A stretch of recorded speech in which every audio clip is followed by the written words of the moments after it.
Another episode of NXT in the books. Let's go over it.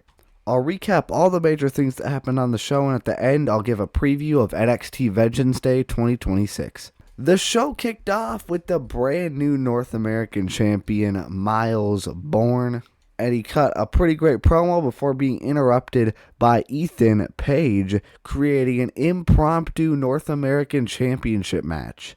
I mean, they were literally, the entire match was in suits and dress shoes. So it was like just out of nowhere.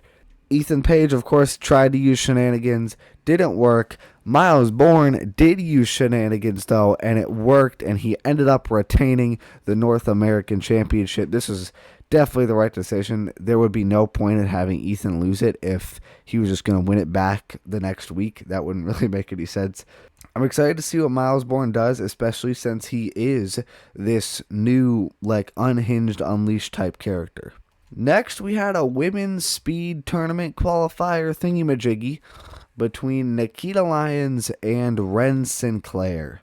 The winner of this would go on to face Thea Hale next week in the final round of the speed tournament, and the winner would face Fallon Henley for the speed title. Wren Sinclair obviously ended up winning, so next week we will have Wren Sinclair versus Thea Hale. I think both of those two women are honestly deserving of winning the speed championship. I don't really think you can go wrong with either choice. I think Fallon Henley probably should lose, even though it's only her first title defense. I mean, she's done nothing with the title, although nobody else really has either. But just because I'm a fan of Thea Hale, a bigger fan of Thea Hale, I think Thea Hale should win. The main event match was between Zaria and JC Jane for the NXT Women's Championship. And for some odd reason, I did not expect Soruka to interfere in this match. Like, that didn't even cross my mind, and I have no clue or no idea why. It's the most obvious thing ever. I do think Zaria had a real shot at winning this, and I think she has a shot at being the next NXT Women's Champion. However, I do think it is more likely going to be Soruka. But, like I said, Soruka ended up interfering. She hit a double Soul Snatcher on Zaria and JC Jane, obviously ending the match in a no contest, costing Zaria the title. And this was good because it protected JC Jane, your NXT Women's Champion, and Zaria, who now has a huge amount of momentum after turning on the future of women's wrestling. I mean, if she just turned around and ate a pin the next week, that would be extremely anticlimactic. I would love to see Soruka potentially win the title sometime before Stand and Deliver so that we can get Zaria and Soruka one-on-one. Maybe JC Jane can go up to the main roster or something, but I would like if she lost this shortly, like if JC Jane lost the title shortly after Vengeance Day, because that would give us like a full 3 or 4 weeks of just one-on-one Zaria and Soruka feuding. I want a Zaria and Soruka Hell in a Cell match to main event the show for the NXT Women's Championship. I mean, that would be incredible. I guess you can run it without the championship. Maybe they get too focused on each other and they just stop going after the title for a bit to have their match. I don't know.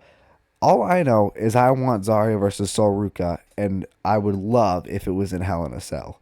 The first ever Hell in a Cell match in NXT history, being main eventing Stand and Deliver, and especially having 2 women in it, which you don't see very often. I'm not sure if there's been a women's Hell in a Cell match on WWE.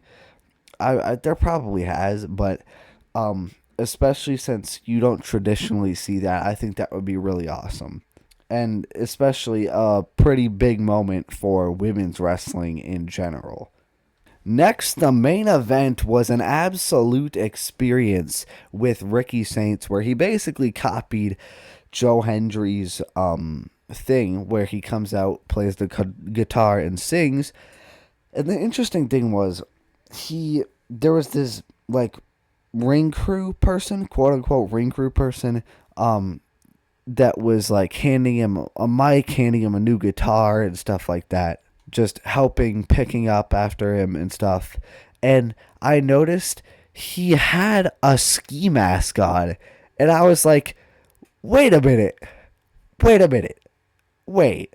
That's Joe Hendry. Why else would he have a ski mask on? And I could just tell by the build and like his arms. And also, what I really didn't like was in the very beginning of the song, Ricky Saints said Joe Hendry and he didn't appear. I guess he kind of did in the sense that he was the ring crew person. He appeared. It's just his theme song didn't hit and he didn't come out in the traditional way. So I guess you could say he technically appeared, but I was a little concerned there that they were like not going to stick to the gimmick because they need to stick to that.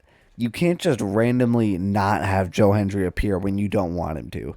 Like, that's the whole point. He shows up at the most inconvenient times, and I don't need to explain Joe Hendry's gimmick. This was a pretty awesome segment, though.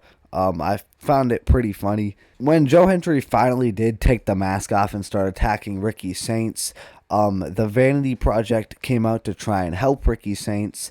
But then Miles Borne came out and helped Joe Hendry, and 2-on-4, they managed to take down the Vanity Project and Ricky Saints, which is kind of embarrassing for them. But, I mean, at least it's your two champions.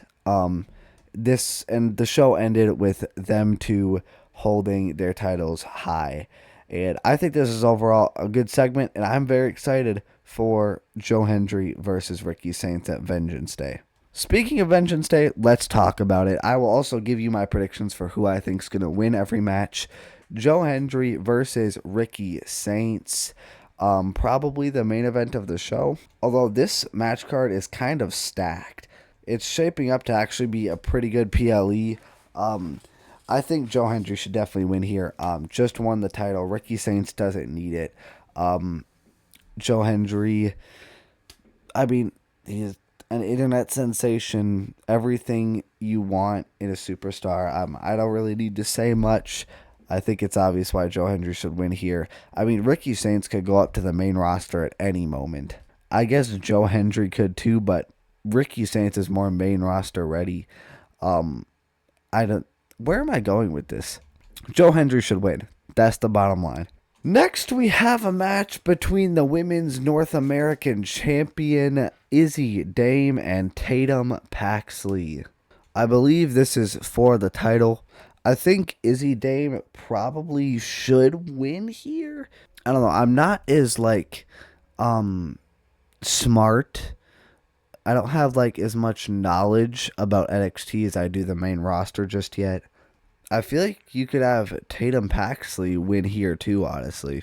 I think Tatum Paxley should honestly get called up soon, because I think she's definitely ready for the main roster.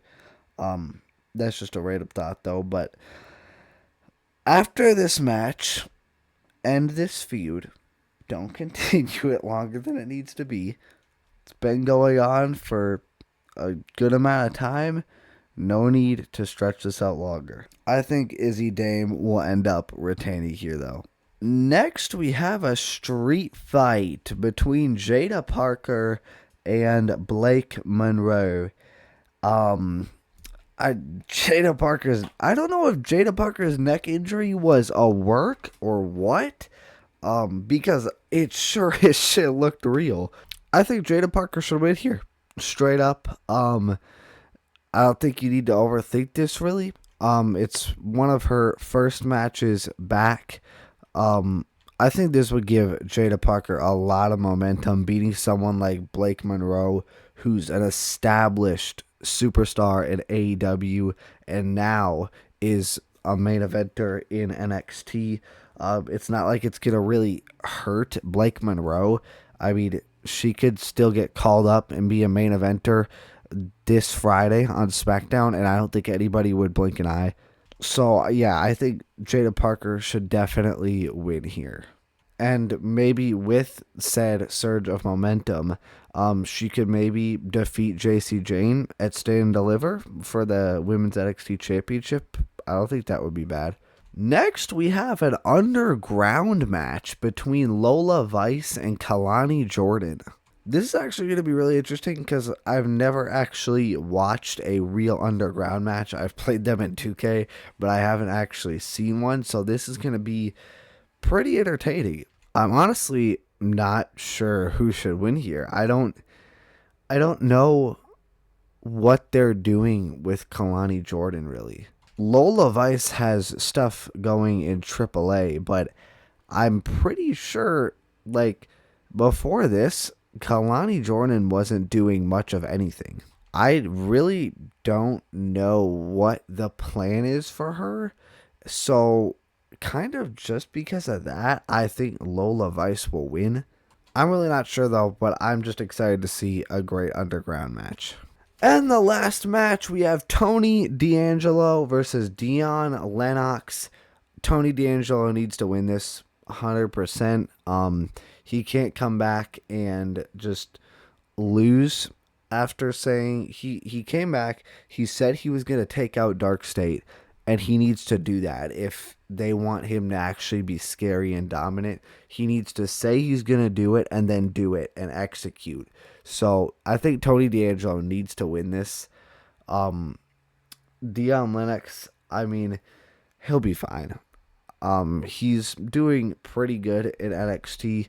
Tony D'Angelo absolutely needs to win this. But yeah, let me know your thoughts on this episode of NXT.